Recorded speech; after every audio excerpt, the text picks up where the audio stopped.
गांधींना स्वच्छतेचं महत्त्व होतं हे आपल्याला सगळ्यांनाच माहिती आहे आणि सरकारही त्या एका गोष्टीचा प्रसार प्रसार खूप करत असतं. हे स्वच्छतेचं काम करणाऱ्या काही महिला आज आपल्यासोबत आहेत आणि त्यांच्या रोजगाराचा प्रश्न आज खूप मोठा आहे. अनेक वर्ष गेली या महिला आपल्यासाठी आपल्या घरातून कचरा उचलून येत आहेत आणि त्याबद्दलचा कुठलाच सन्मान आपल्यापैकी अनेकांच्या मनात नसतो. म्हणजे मी अख्खा समाज म्हणून आपल्यापैकी म्हणते. तर निदान आज आपण त्यांना आज आणि इथून पुढे प्रत्येक वेळेला त्यांना सन्मानानं निदान आत्ता तरी त्यांचं इथे स्वागत करूया. तर आपल्यासोबत स्वच्छ कार्यकर्त्याच्या स्वच्छ या संस्थेच्या काही कार्यकर्ते आणि कचरा वेचायचं काम करणाऱ्या काही महिला आहेत. तुम्ही प्लीज सन्मानानं आपण त्यांचं स्वागत करूया.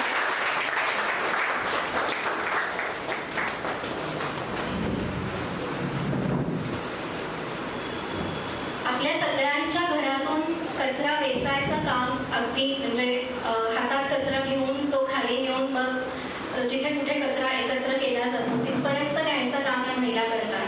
म्हणजे हे कामगार करतात आणि या कामगारांपैकी 70% कामगार हे महिला असतात. गेल्या महिन्यात पुणे महानगरपालिकेनं अचानक एक नवीन धोरण आणलं ज्याच्यामध्ये त्यांना इंदोर या शहरातला पॅटर्न राबवायचा होता आणि सगळ्या घराघरातून कचरा वेचायचं जे काम होतं ते काढून टाकून सगळ्या गल्ल्या गोळ्यांमध्ये घंटागाडी फिरवायची होती. तर त्यामुळे ज्या महिला होत्या त्यांच्या रोजगारावरती सरळ धोका निर्माण झाला. म्हणजे त्यांचा रोजगार जायची वेळ आली. कारण घराघरातून कचरा गोळा करून त्यातून आपण जे त्यांना पैसे देतो 50 रुपये 100 रुपये जे काही प्रत्येक घरामध्ये मिळतात ते आणि त्या कचऱ्याचं रिसायकल करून थोडेफार रक्कम जी हातात येते हेच या महिलांचं उत्पन्नाचं प्रमुख साधन होतं. तर त्याविषयी बोलण्यासाठी त्यांचा अनुभव ऐकण्यासाठी आपण आज इथे आहोत. आपल्यासोबत संध्याताई आहेत. संध्याताई स्वच्छ या संस्थेसोबत गेली अनेक वर्ष काम करतात. आपल्यासोबत सरुताई वाघमारे आहेत. सरुताई स्वतः कचराव्याचं कामगार म्हणून काम करतात. गेली अनेक वर्ष त्यांनी काम करतात. मसोबा गेट या भागात ते हे काम करतात. त्यानंतर आपल्यासोबत सुमनताई आहेत. सुमनताई सुद्धा गेली अनेक वर्ष हे काम करतात. आपल्यासोबत विद्याताई नाईक नवले आहेत. त्या सुद्धा आता स्वच्छच्या कार्यकर्त्या म्हणून सुद्धा काम करतात आणि जवळपास गेली अनेक वर्ष त्या कचरा वेचायचं काम करतात. आणि लोणा मॅडम या स्वच्छ या संस्थेच्या मुख्य कार्यकारी अधिकारी म्हणजे CEO आहेत. तर मी त्यांना आता बोलायची संधी देते. ते आपला अनुभव मांडतील. लोणा मॅडम कार्यकर्ता म्हणून सगळ्यांचे प्रश्न मांडतील. तर मी माईक त्यांच्या हातात देते आणि ते आपापले अनुभव सांगतात. नमस्कार. आम्ही पहिलं कचरा कंटेनरवर याचायला जायचो. पहिलं म्हणजे गावाकडनं जे आलो आम्ही दुष्काळ पडल्यावर तर कुंड्यांवर याचायचो. तर आम्हाला खूप त्रास व्हायचा. नागरिकाचा त्रास, पोलिसाचा पण त्रास असायचा, सिक्युरिटीचा त्रास असायचा, कुत्री महाग लागायचे, डुकरं महाग लागायचे, एवढा त्रास व्हायचा. दिवसभर आमच्या बायकांना आम्हाला बसवून ठेवायचे चौकीमध्ये की तुम्ही चोऱ्या करताय म्हणून. चोऱ्या करून जाणार, चोरी करून आणि आम्हाला पकडायचे आणि आम्हाला बसवायचे आणि तुझ्या पोत्यात काय आहे, तू चोरी केली असं म्हणायचे. तर खूप आम्हाला त्रास होता. तर मग आम्ही कागद काचपत्र कष्टकरी पंचायत ही संघटना आम्ही केली. मग या संघटनेमुळं आमचा खूप बदल झाला. म्हणजे आमचा त्रास पण कमी झाला. पोलिसाकडे जायचं आम्हाला ओळखपत्र दिलं. मग कागद काचपत्र कष्टकरी पंचायतनी मग पेन्सिला जाऊन मोर्चे काढून आंदोलन करून आम्ही ओळखपत्र त्यांच्याकडनं घेतलं. तर ते पण म्हणायचे तेव्हा की ओळखपत्र आम्ही देत नाही. कारण का की तुम्ही हे ओळखपत्र तुमच्या हातात पडलं तर आम्हाला पेन्सिलच्या नोकऱ्या मागतात. आम्ही म्हणलं आम्ही नाही मागणार पण आम्हाला ओळखपत्र द्या. देत नव्हते तर आम्ही कागदामधले वस्तू गोळा केलेल्या कचऱ्यामधल्या त्याच्या राख्या बनवून आम्ही सगळ्या त्या पेन्सिलच्या गेटला बांधल्या की आमच्या रक्षणासाठी आम्हाला तुम्ही ओळखपत्र द्या म्हणून. मग त्यांनी मग त्यांच्याकडनं आम्ही आंदोलन करून मोर्चे काढून ती घेतलं त्यांच्याकडनं. मग या संघटनेमुळं आमच्यात खूप बदल झाला. म्हणजे आमचे मुलं शिकत नव्हते, शाळेत घेत नव्हते. मग कार्यकर्ते येऊन कागदकाचे आमच्या बरोबर यायचे, आमच्या शाळेत मुलं घालायचे शाळेमध्ये. म्हणजे आमच्या खूप बदल केला. म्हणजे आमच्या बोलण्यापासून राहण्यापासून ते शाळेपर्यंत आमच्या मुलांचं पण शिक्षणाचं केलं. आणि हे करत असताना आमच्या नात्यात आम्हाला ओळखत नव्हते. एवढं पण आम्हाला संघटनेमुळे आम्ही एवढा आमच्यात बदल झालेला आहे. तर मग परत मग कंटेनर मुक्त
तर ती पायजन झालं, ती वारली माझी आई, त्याच्यामुळे वारली. तर त्याच्यातून आम्हाला बाहेर काढलं संघटनेने आणि दारातून कचरा घ्यायला लागलो आम्ही. त्याच्यामुळे दारातून कचरा घेण्यामुळे आमच्या वला सुका घेतो, त्यांना नागरिकाला पंचेवा देतो, पर्यावरणाचं रक्षण करतो आणि वल्या कचरा जिरवतो आणि सुक्या कचऱ्यातून मी जी इकडे जमाने ती काढून ते पुनर्निर्मितीला पाठवतो. एवढ्यापर्यंत आम्ही कामं केलेली आहेत. तर याच्या पुढचं विद्यासागर.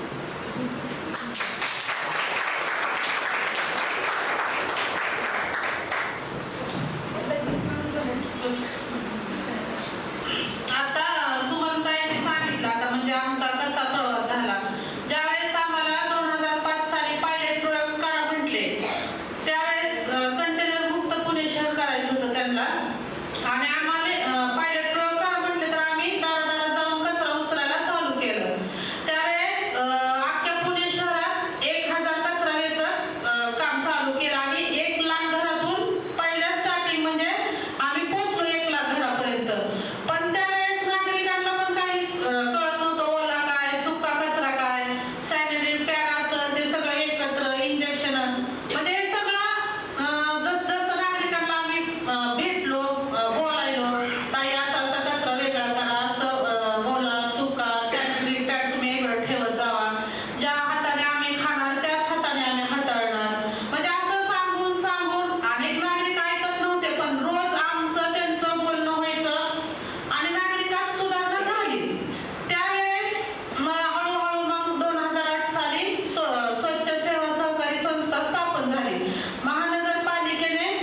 गणितच ढासळतंय अनेक कचरा वेचकांचं.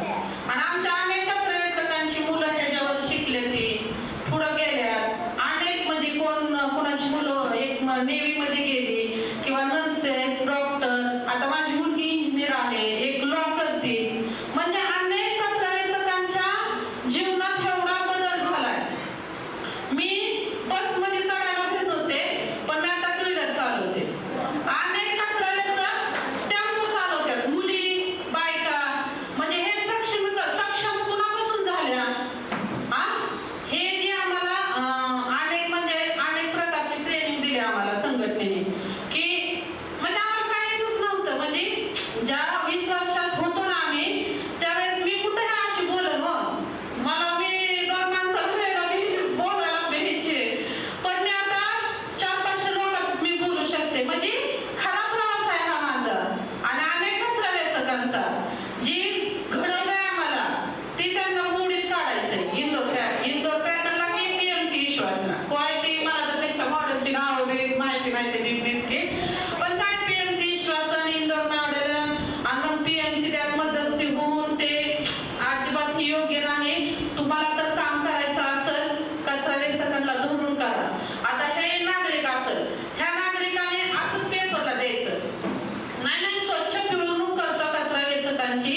आणि खूप त्यांना आरोग्याचा धोका आहे किंवा त्यांना पगार परवडतच नाहीये. मग तुम्हाला का नको आहे 23,000 रुपये? पण हिनं येऊन मला बोलावं ना. माझी जी वेदना आहे, माझं जी अडचण आहे, हिनं मला डायरेक्ट येऊन बोलावं. काही पेपरला द्यावं. तुला माहित आहे का कचरा वेचकांचा इतिहास अक्का? तुम्ही कचरा वेचकांना भेटा, तुम्ही तिथं बोला. नाही डायरेक्ट पेपरला द्यायचं कचरा वेचकांची पिळवणूक आहे आणि 23,000 पगार का परवडत नाही आणि असं झालं तसं झालं. म्हणजे काही पण तुम्हाला तर कचरा वेचकांवर अभ्यास करायचा असेल, तुम्ही 4,000 कचरा वेचकांना भेटा येऊन. काय बाबा, काय तुझी पिळवणूक होती, संघटनेला काय तुझं केलं वाईट? म्हणजे बाबा वाईट केलं असेल तरी स्पष्ट तिथं बोलावं, चांगलं केलं असेल तरी स्पष्ट बोलावं. पण तिथं येऊन तुम्ही बोला डायरेक्ट कचरा वेचकांना. पुण्यात पण म्हणजे एक नागरिक पेपरला देणं किंवा हे असं करणं, हे पण म्हणजे कितपत योग्य आहे ते त्यांनाच माहिती. बस.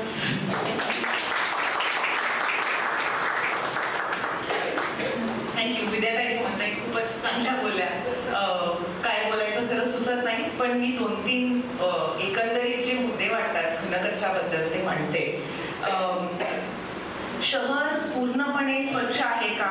तर नाही, पण त्याच्या मागचे अनेक मूळ कारण आहे.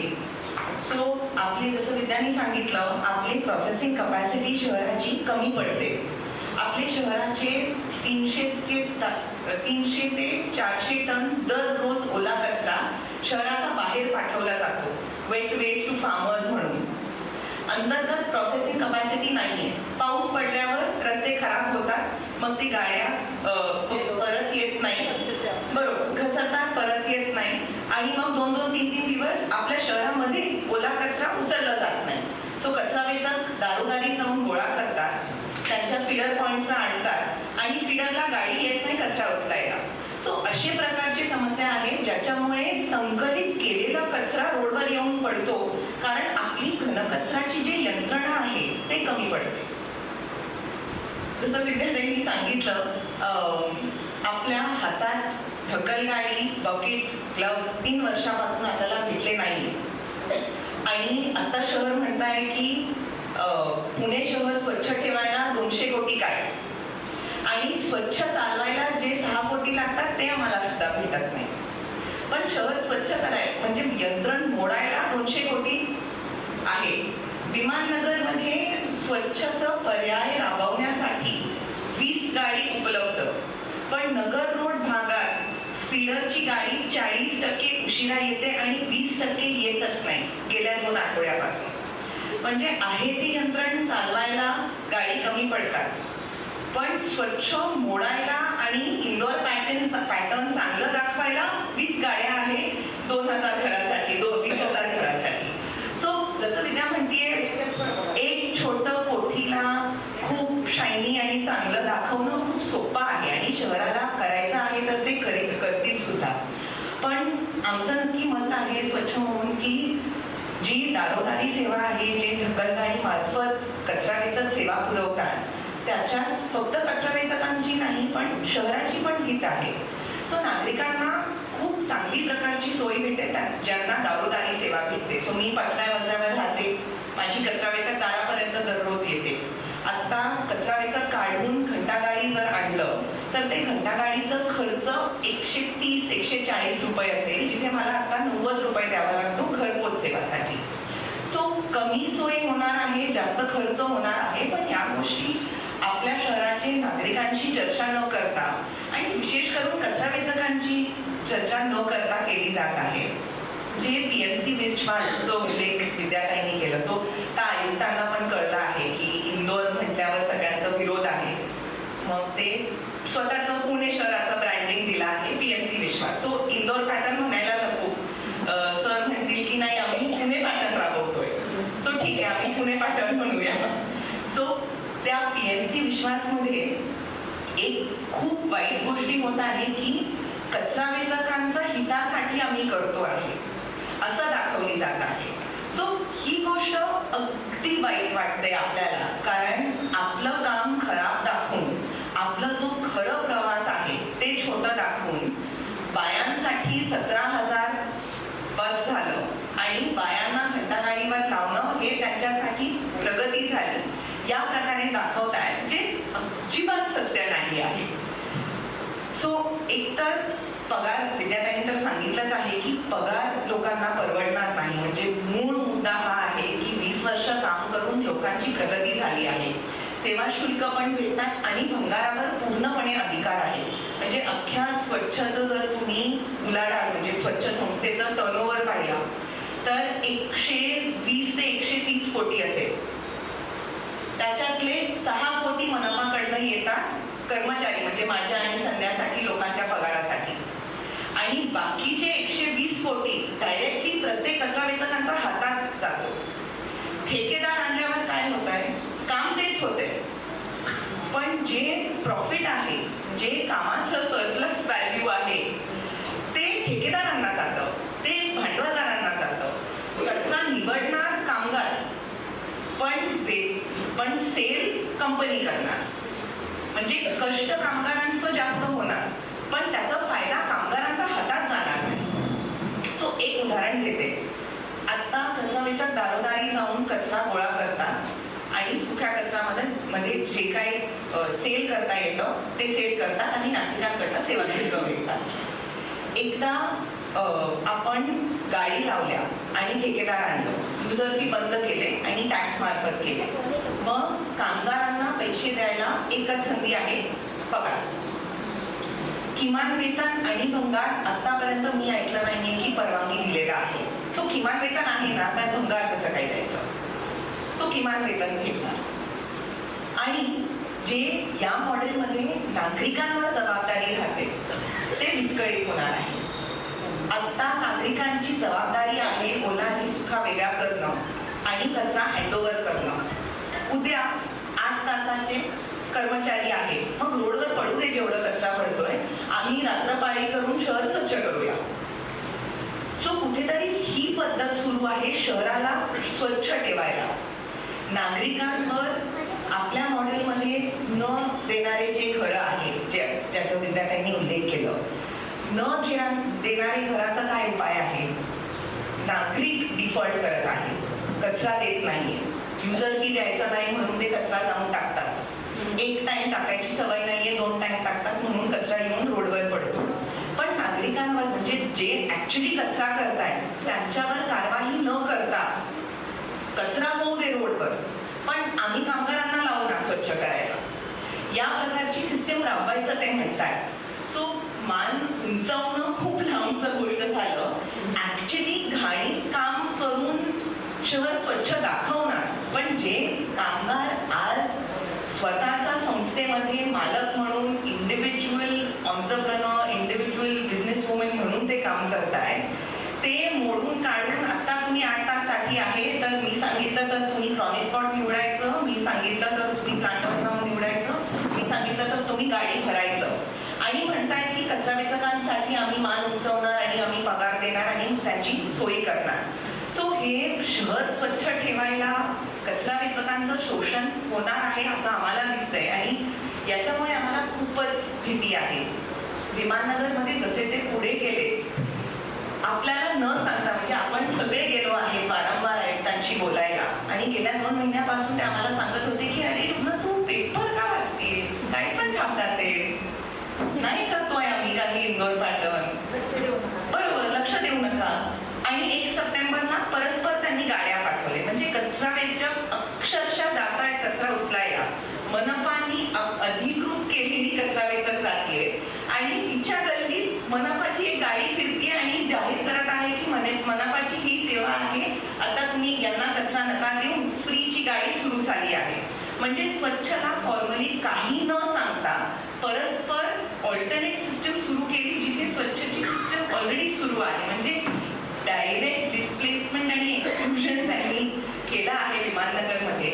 आणि मग जाहीर करतात की पीएमसी विश्वासमध्ये आम्ही सगळ्यांना सोबत घेणार आणि सगळ्यांचा मान उंचावणार. सो कुठेतरी हे वास्तव जे आहे ते खूप चिंताजनक आहे आमच्या सगळ्यांसाठी.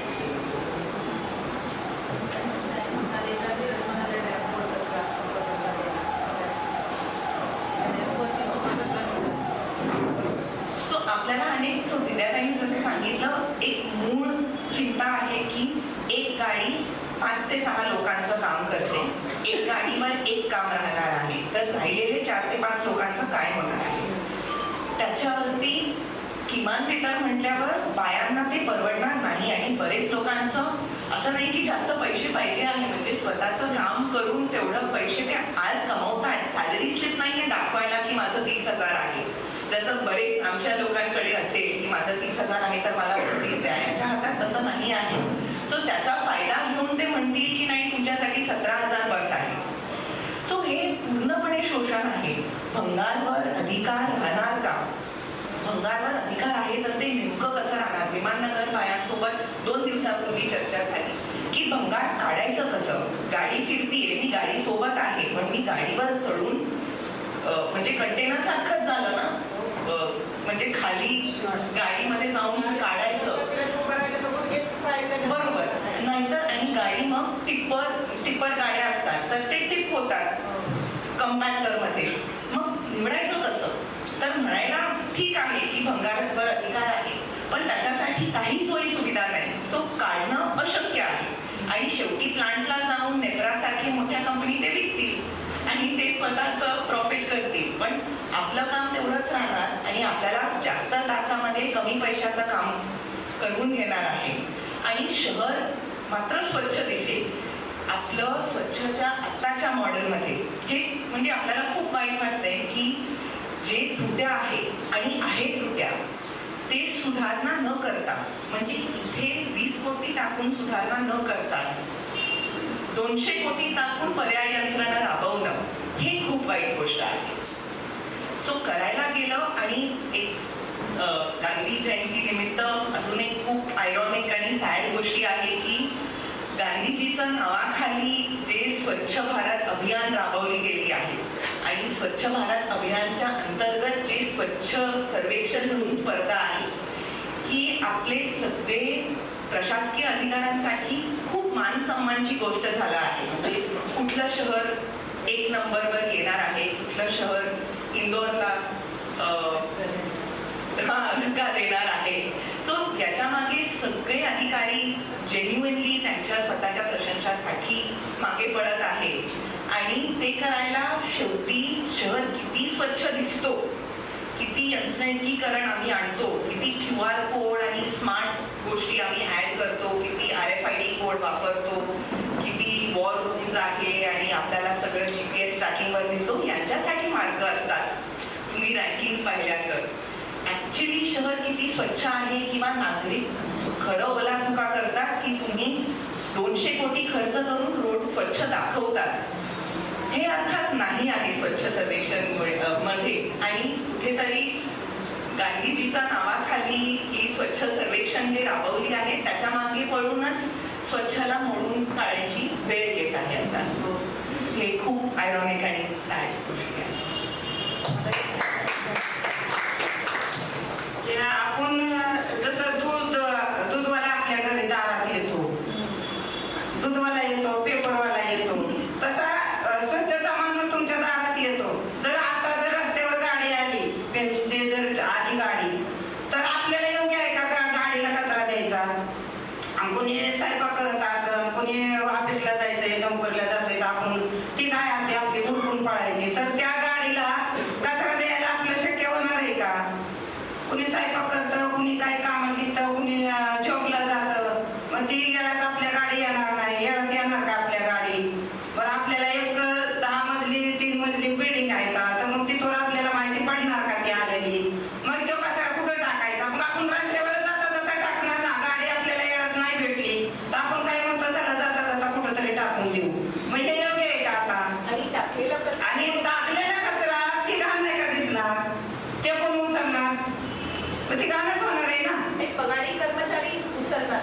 म्हणजे शेवटी कोणाला उचलायला लावायचे? ते कर्मचारी पगारीवर ठेवले तुम्ही त्यांनाच उचलायला लावणार आहे.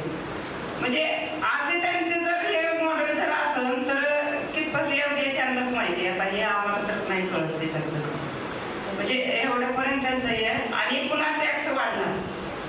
आता तुम्हाला म्हणणार ते फ्रीमध्ये देतो, आता एक 5-6 महिने वर्ष ते तसेच करणार, पण पुन्हा टॅक्स वाढणार. ते म्हणणार आहे कचऱ्याचे पैसे आम्ही घेतोय, टॅक्स वाढला म्हणून तुमच्याकडनं पैसे घेणार. म्हणजे आमच्याकडनं बी तुमच्याकडनं सगळ्यांकडनं. म्हणजे फुकट कुठलीच सेवा आपल्याला मिळणार नाही. मग हे 80-90 रुपये बरे का टॅक्स मध्ये वाढलेलं बरं? आणि दारात येते आपल्या सेवा. आणि आपल्याला शेवटी कुठं जायचंय? रस्त्यावर जायचंय घेऊन कचरा. पैसे तेवढं देऊन पण रस्त्यावर जायचंय कचरा घेऊन. हातातलं काम सुरू. आता हे तुझं पॅटर्न त्यांनी सांगितलं. समजा आता आमची संघटना 1993 सालापासून कागद कागदपत्राची तक्रारी पंचायत, त्याच्यामध्ये त्याच्या आधीपासून आम्ही लहानपणापासून आम्ही कचरा काही. तर हे इंदूर पॅटर्न त्यांचं समजा, त्यांचं इंदूर छोट्या गावात, हे पुणे शहर आपलं किती मोठं आहे. तर त्यांना हे कळत नाही की लोक आम्हाला पहिले चोर म्हणायचे, आम्हाला बघून लांब धरून आपले लोक पळायचे नागरिक. आता आम्हाला कुठेतरी आम्ही त्याला बसताना बसावलं, बऱ्याच सुखाचं त्यांना आम्ही मार्ग दाखवला. त्यांनी आम्हाला आम्ही 2-2 वर्ष फुकट काम केलं स्वतःनी. कचरा घेतला आम्ही त्यांचं दारोदार जाऊन. तेव्हा कुठे इंदूर पॅटर्न गेलं त्यांचं, तेव्हा कुठं महापालिका गेली होती. आणि त्याला आताच आमच्या कचऱ्यावर सगळ्या लोकांना त्याच्यावर डोळे आले, मोठे मोठे डोळे. एखादी समजा आता वयस्कर महिला झाली, मग काय तुला ती म्हातारा सोडून देणार आहे का बायकोला आपल्या? नाही ना. तो कसं काय असं तुला हातातून का तिच्या सगळं चालणार ना. तर हे लोक काय करतात आम्हाला की ढकलून द्यायच्या मागे लागल्यात. आज आमच्या समजा हे झालं का, आणि त्यांचं हे काय आलं होतं की 58 वर्षाची जर महिला असेल किंवा पुरुष असेल त्यांनाच आम्ही कामाला घेणार. पण ज्या महिला वयस्कर आहे, आज आमची महिला 80 वर्षाची आहे, 65 वर्षाची, 70 वर्षाची आहे, 75 वर्षाची आहे म्हातारामध्ये. हे कामं करतात. 2-2 अडीच घालतात, ते कचरा उचलतात सकाळी जाऊन गाणं घेऊन. तर त्यांचं काय म्हणणं आहे की यांना अशा लोकांना वगळणार आणि जवान लोकांना घेणार. मग अशा लोकांचं कुटुंब, जे वयस्कर लोक त्यांचं कुटुंब त्यांच्यावर आहे. काही लोक त्यांचे मुलं समजत नाहीत, काही दारुडे मुलं असतात ते बघत नाहीत. त्यांचं कुटुंब ते नातरुंडांना सांभाळतात, बघतात, शिकवतात. अशा बायांनी काय करायचं? आमदार बायांनी काय करायचं? कुठं जायचं? तुम्ही वयाच्या लोकांनाच कामाला, बाकीच्या आमच्या कुठं जायचं? मग पेन्शन सुरू केलं पाहिजे ना. मग त्यांनी पेन्शन चालू केली पाहिजे. बसून पगार द्या आम्हाला. तसं तुमच्या महापालिकेच्या लोकांना तुम्ही बोनस किती देतात? आम्ही तसं बोनस नागरिक जे दिलं आम्हाला 10 रुपये, त्याचा आम्ही खुशी आनंद करतो. आम्ही जसं दारादारात सेवा देतो तशी ती काय तुमची गाडी दारात कचरा घेणार आहे का? ते घंटा वाजवणार, तुम्हाला खाली बोलवणार, त्यात तुम्हाला टाइम नसणार. ते नागरिकांनी विचार केला पाहिजे आमचा की आज वयस्कर लोक आहेत, त्यांचं कुटुंब त्याच्यावर आहे, यांनी कुठं जायचं? आज जर यांनी गाडी फिरवली आणि या लोकांना म्हणजे तुम्हाला कामं होत नाही, तुम्ही घरी बसणार, यांनी काय करायचं? आत्महत्या करण्याची वेळ येते म्हाताऱ्या माणसांना. आज वयस्कर लोक काम करतात आणि त्यांना खाया प्यायचं वांद आहे. आज यांनी आम्हाला देशात दाखवली की तुम्ही नाही असं आम्ही पॅटर्न करणार आहे.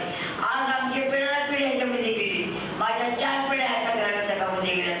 तर आज समजा आमची मुलं शिकतात, मग आता त्यांनी शिकत मग आम्ही कुठं जायचं? हे त्यांना कळलं पाहिजे.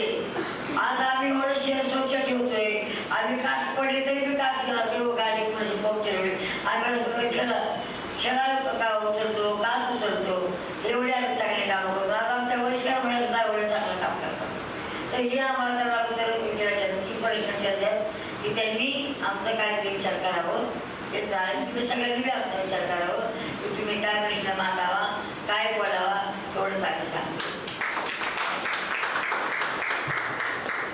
सरुताईंचा आवाज अतिशय महत्त्वाचा होता. आपण त्यांना थोडी जास्ती संधी दिली. तुम्हा सगळ्यांना